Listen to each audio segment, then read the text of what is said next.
Hello and welcome to today's episode of Authentic Achievements, where it's my absolute delight to be joined by the fabulous Pam Buchanan.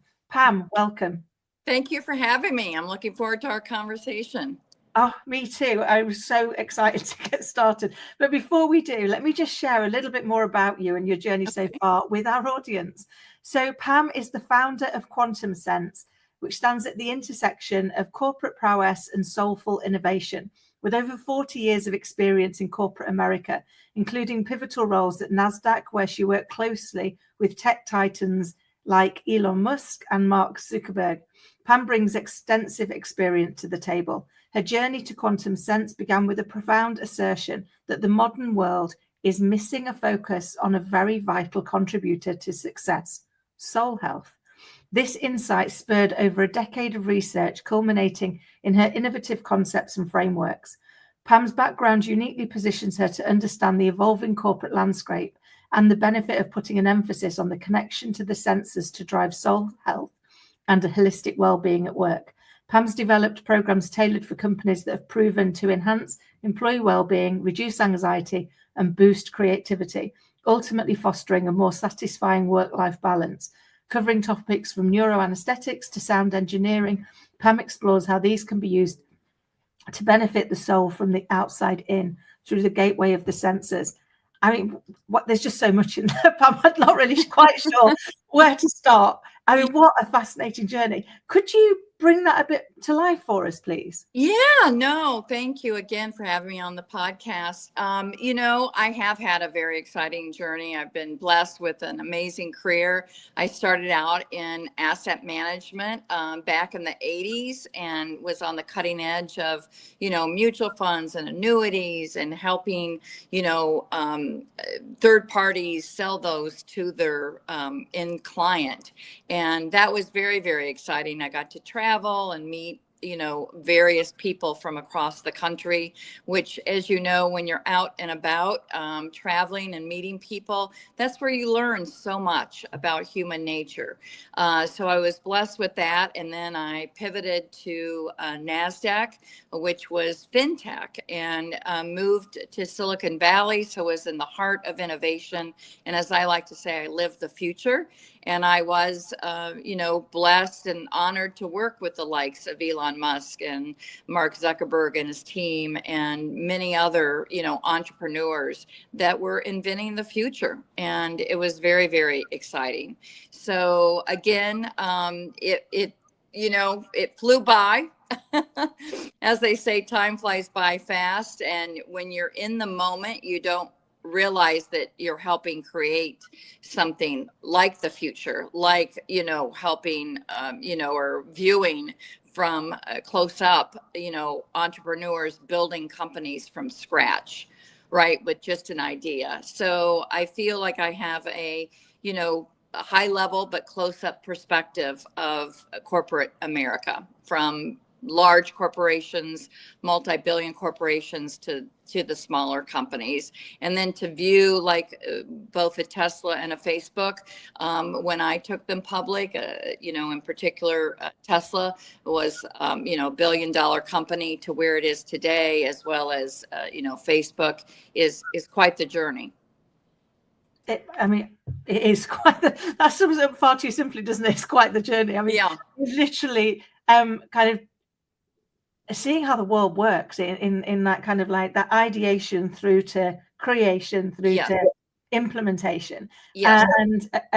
And of some such unbelievable things, obviously they're believable now because we know and they exist, but at the time when those ideas were being generated, they were just unheard of and thought of, weren't they? Oh, absolutely. I mean, EV, electrical vehicles had been out there for a while, but nothing that had gotten momentum. And when I was working with Elon, I mean, not only a handful of people believed that he could, create a car company. No car company had gone public in over 100 years. You really have to be committed to your idea to put it into creation. it takes a lot of hard work and really persistence in, not only putting a team together operationally to build a company, but also just to, gather the resources, i.e. the funding to get that company off the ground. So to watch that happen was really remarkable. And, to see all the negative headwinds that an entrepreneur faced, especially Elon, and he was building not one, but 2 or 3 companies at the same time, like a SpaceX.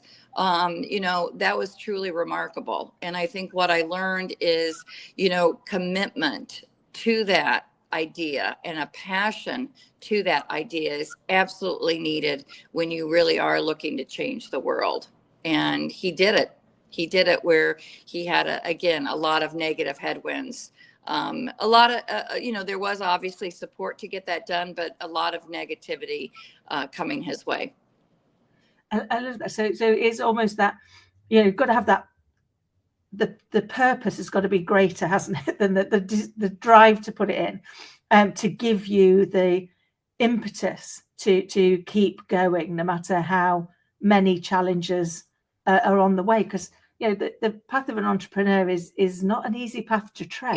It really isn't. I mean, it really isn't for the faint of heart, as they say. It really does take a lot of energy, if you will, that drains very quickly when you're putting out all of that energy. So, programs like what I've created are to help a person really tap into their true self, their energetic being, right? I think it was even the CEO of Apple that said, not Steve Jobs, but, and I'm blanking on his name, Tim Cook. Oh my gosh, Tim Cook, who said, he doesn't manage his time, he manages his energy, and that is so important.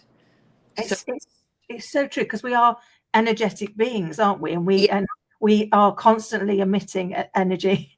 Yes. We need to be able to understand. I was going to ask, but I think you're about to start to tell me anyway, how the experience that you've had in working with these people has influenced your approach to soul health. It really has influenced most of my approach to soul health. That keep going. When you have a commitment to an idea, a product, keep going. And, obviously analyze the risk. Many companies do fail, but when you have a passion about something and don't give up, the first month in, the first year, heck, the first 10 years in, you never know where that tipping point is going to be. But it takes all of your being. You have to be all in. So it influenced me in the fact that I'm committed to bringing a different concept and a different idea to the forefront, right? Let's have this driven by soul versus driven by your ego, driven by purpose versus driven by profit, driven by, the employees, your most valuable resource. How can we, engage and have them be their full self at work? And that's a challenge. And, corporate America is going through challenges right now where, productivity may be high, but at what cost? Yeah. And, again, going back to the energy, you only have so much energy to give throughout the day. Where are you concentrating that energy? And what can you let go? What can you, not put more of your energy into and walk away from? So it really does come with a person grounding themselves, then elevating themselves, and then evolving. So my program includes, ground through your senses. It's outside in, meaning you take in your environment that affects your nervous system. So what is surrounding you that is energizing you or depleting you? And the way to do that is tune into those senses, which we all know about, which are almost on automatic, right? So let's look at them with some intention.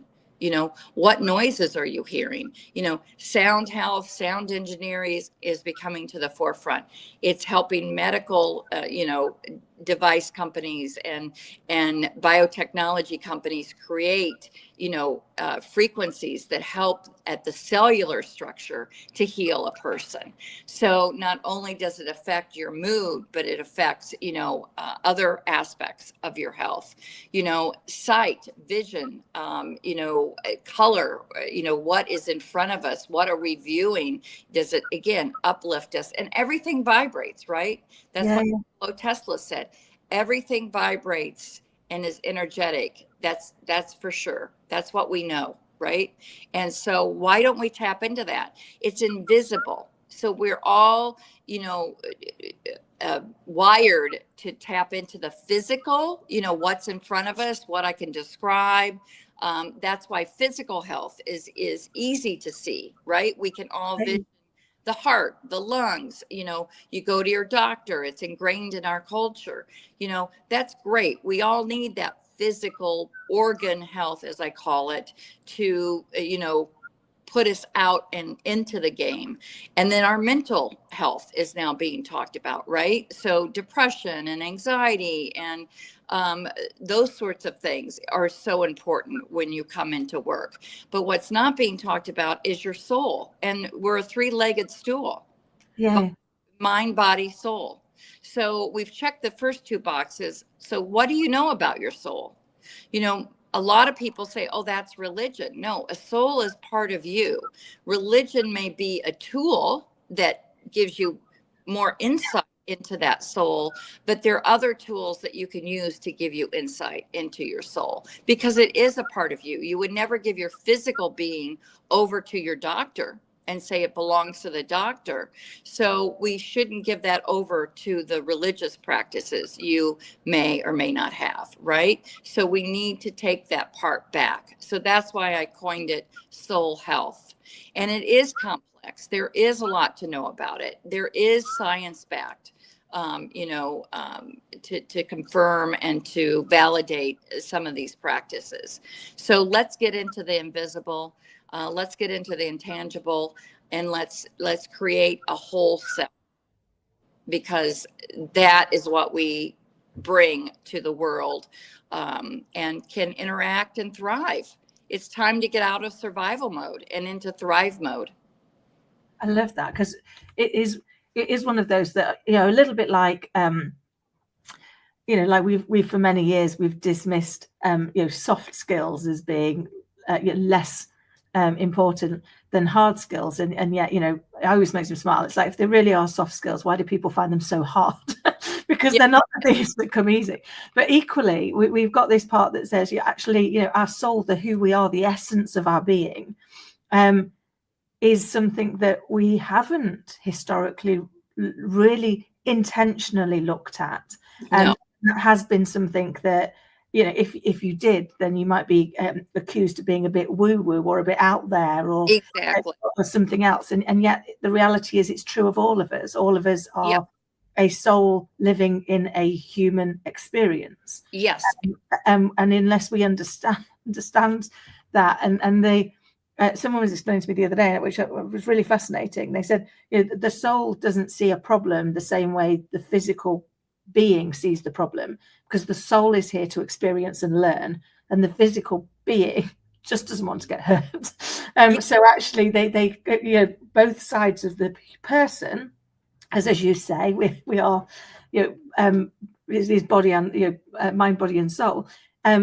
We're taking different things from the experience because of our viewpoint of it. And once we can see all three viewpoints, then actually we might make different choices. Would that be fair? Absolutely. I loved how you said that. That is perfectly said. And I feel, I was born an identical twin. I'm an identical twin. What does that mean? That means someone physically looks like me. So some people would say, oh, you're half that person. Together, you're whole.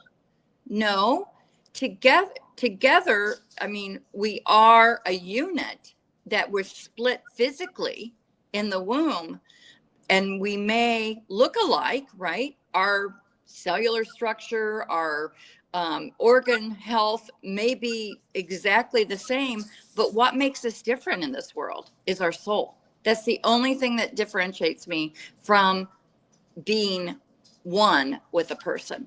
So we're two individuals that happen to be created physically exactly alike. But what differentiates us and what we bring to the world is our soul self. So let's start bringing our soul self to the world and not hiding that, because that's what we want to see.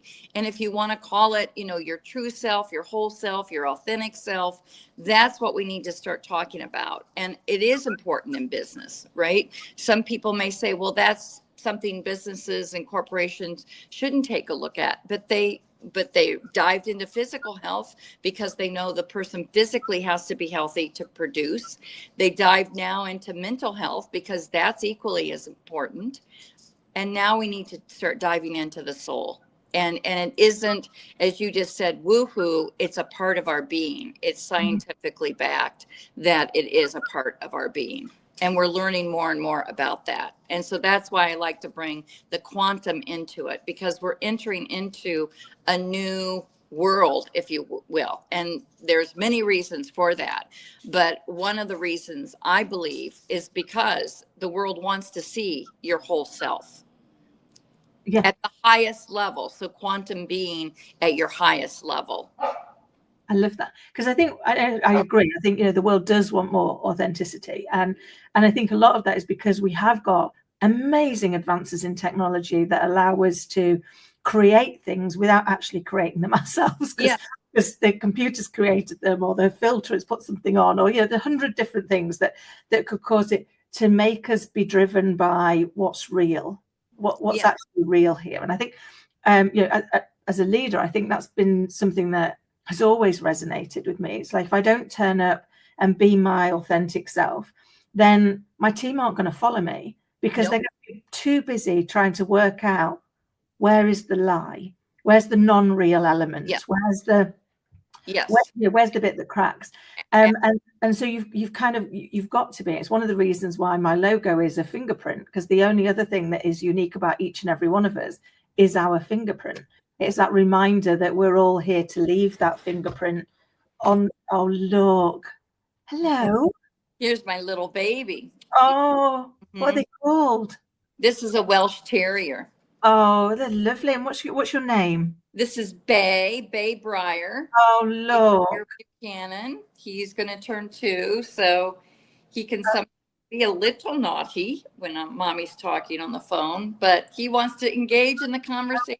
Which is fine by me. And to be fair, Pam, my audience is very used to being joined by my little one, Pudding, or sometimes actually both my little ones. So my fur baby, Pudding, who's currently looking like butter wouldn't melt on the other side of this bookcase, and my non-fur baby, Scarlet, occasionally bobs in as well. And I'm very lucky that the audience are always so forgiving of that. But they do. They've all got something to say, haven't they? They all want to. Absolutely. And you learn so much from observing, right? So whether it's animals or babies. So I often encourage people, stop and really, engage with them at a nonverbal level, right? And it is amazing how much you can, communicate even at the nonverbal. So let's get comfortable with the invisible, right? Let's get comfortable with that energetic frequency.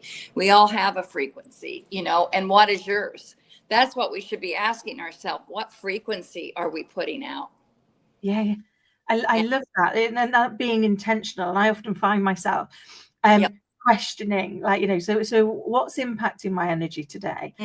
Or I'll go on to calls. I had one just yesterday, and they were like, "Oh, we love your energy." So it seems to be something people are talking about more often.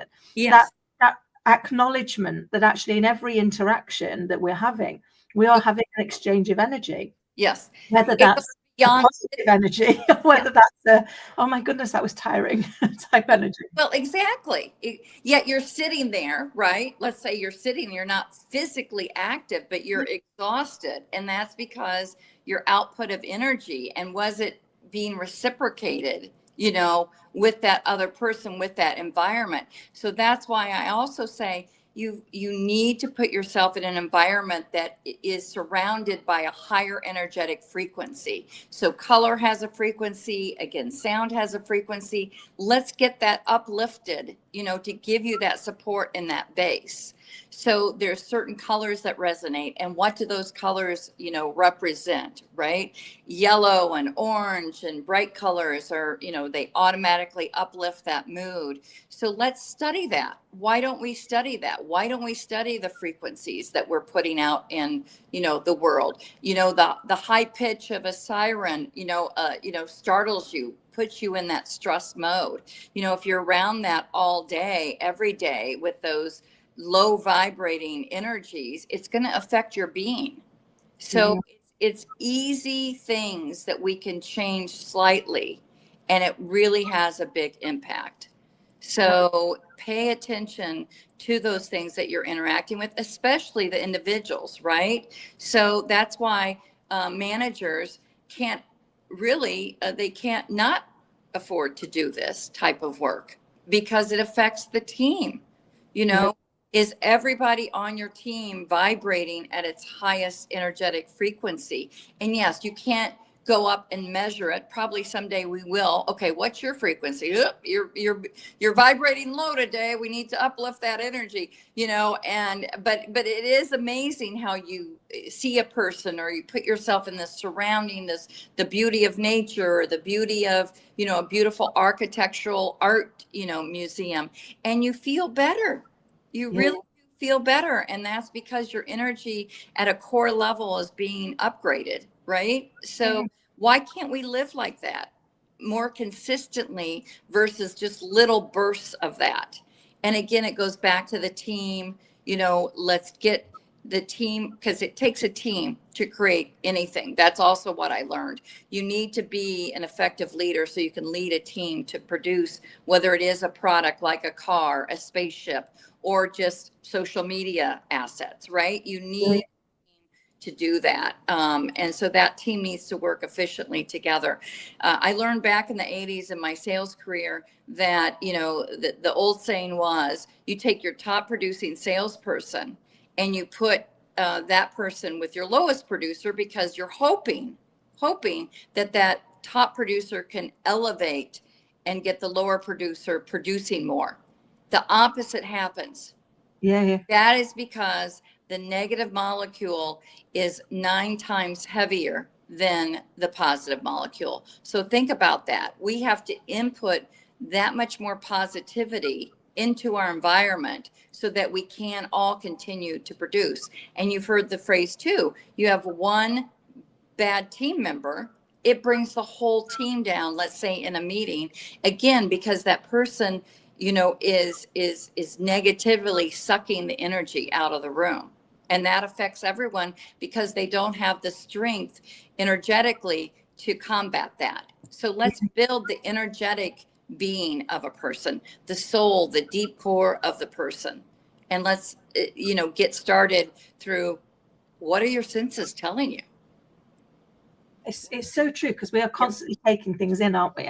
And one of the things that I personally believe is that one of the greatest gifts we all have, and it's free for us to give away, is our belief in people. If we believe that they can do something and we share that belief with them, you can see their energy rise. And I remember having a team, and it just struck me because of the one you've just shared. I had a team many years ago.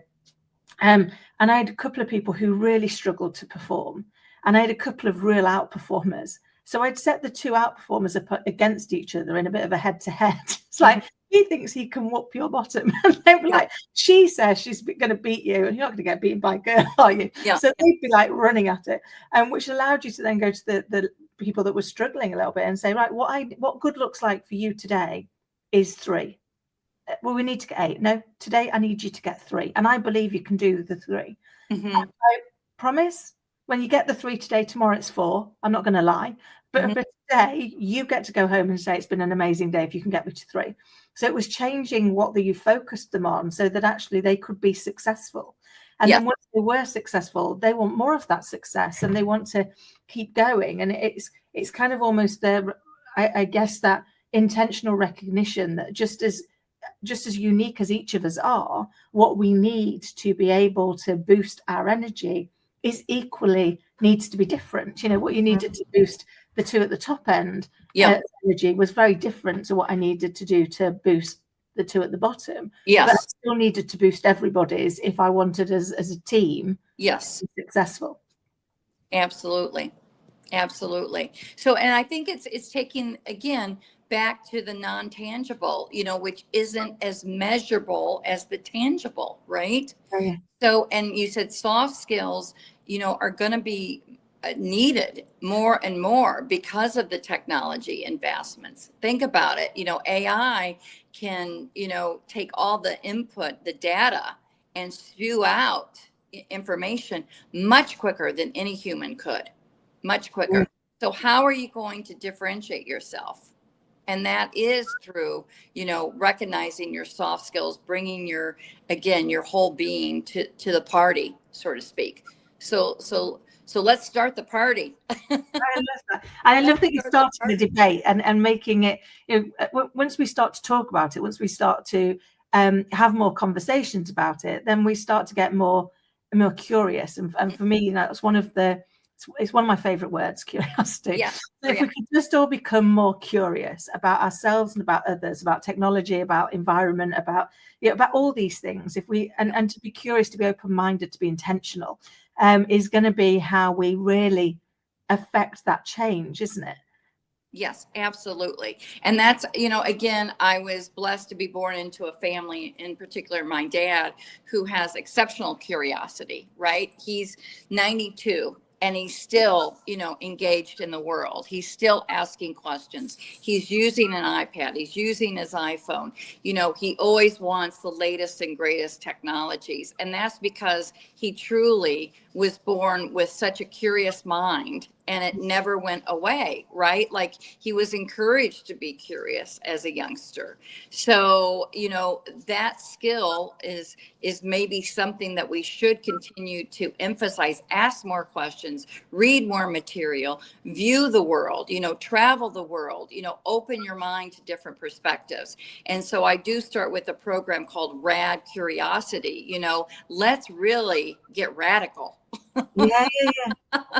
Let's really get radical and bring our whole self to the party and see who's in the room with us, right? Who's in the room. And just because we're all female or all male or all of a certain age group or all of a certain ethnicity doesn't mean we're the same. We're truly different. And back to I was born an identical twin. So you might say, oh my goodness, which I've gotten my whole life, you're exactly the same. Well, no, we are truly two different individuals, and what differentiates us? The only thing that differentiates us is our soul.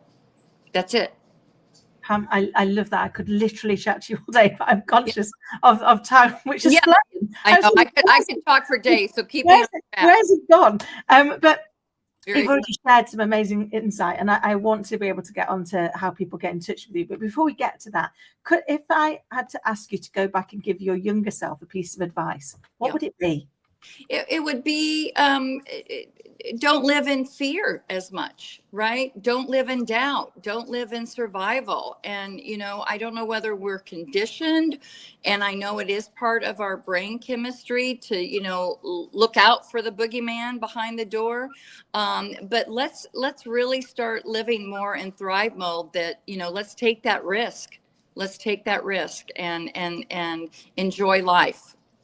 Amazing. It would absolutely, because I was filled with doubt along the way, but I just kept persevering, right? But it did affect your mental and your physical and your soul, right? It did affect that. So if I could live in joy 24/7, that would be wonderful.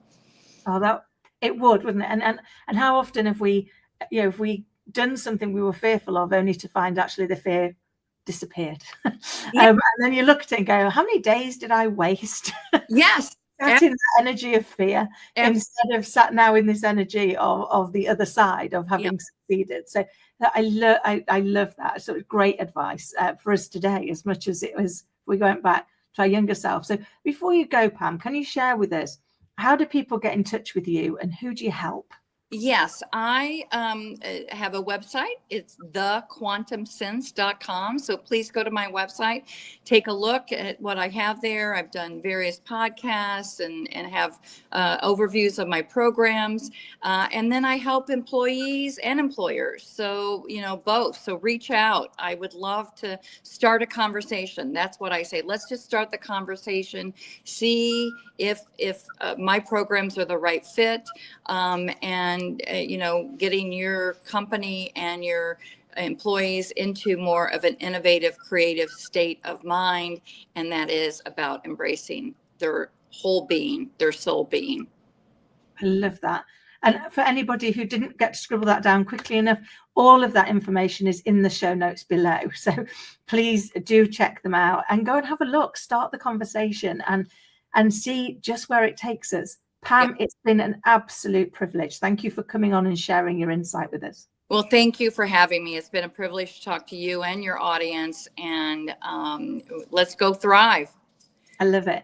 And for everybody listening and watching, I hope you found it as insightful, inspiring, and intentional as I have. And until next time, please take care.